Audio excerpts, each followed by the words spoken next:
Good morning বন্ধুরা, সবাইকে শুভ সকাল। এখন আমি জানলাখানা খুললে লইয়া এরম ঢং মারতেছি যে আমি এখন উঠছি। এখন আমি উঠি নাই, উঠছি আমি বহুত আগে উঠতে নিয়ে বিরাজ করে আমি ভিডিওটা বানাইতেছি। বন্ধুরা, হিটার বেলায় কিন্তু পড়তে হইব, সত্যি সত্যি হিটার বেলায় দমকরণ লাগবো না, এটার বেলায় ভালো কইরা মন দিয়া পড়তে হইব।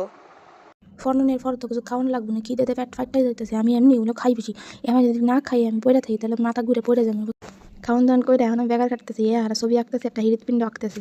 কাক ফাটা রোদের মধ্যে আমার কেন জানি মন খারাপ করতেছে, তো ঘুরবার সে এবার ঘুরবার লাগছে, সেই ছাদে গেছে।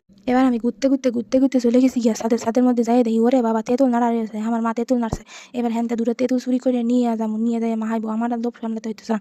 এবার এদের খাইতে হইব, তারপরে আমার মন বিরাট। এবার আমি ম্যারাথন দিতেছি, ম্যারাথন দিয়ে দৌড়ায় লেবু গাছতে 2-3টা লেবু পাতা ছিঁড়ে নিয়ে আসি। লেবু পাতা না হইলে আমার আবার খাওয়ান জোটে না। এবারটা তেঁতুলটারে ছাড়াইয়া লইয়া ভালো করে সটকাইয়া লবণ দিয়ে আনি সটকাইয়া পুরো ব্যাটা বানায় ফেলাই দিতে হইবে। এবার এর মধ্যে দিতে হইবে লঙ্কা, মরিচ, লঙ্কা দিয়া ভালো কইরা সটকাইয়া ব্যাটা বানায় দিতে হইবে। এবারটা যে লেবু পাতা তুলে আনছিলাম, সেই লেবু পাতাটা এর মধ্যে সটকাই দিয়া এর সুগন্ধটা যাতে এর মধ্যে চলে যায়, সের মধ্যে ভালো করে ব্যাটা বানাইয়া সটকাইয়া লইতে হইবে। এবার খাইয়া দেখো নি কি ভালো লাগে।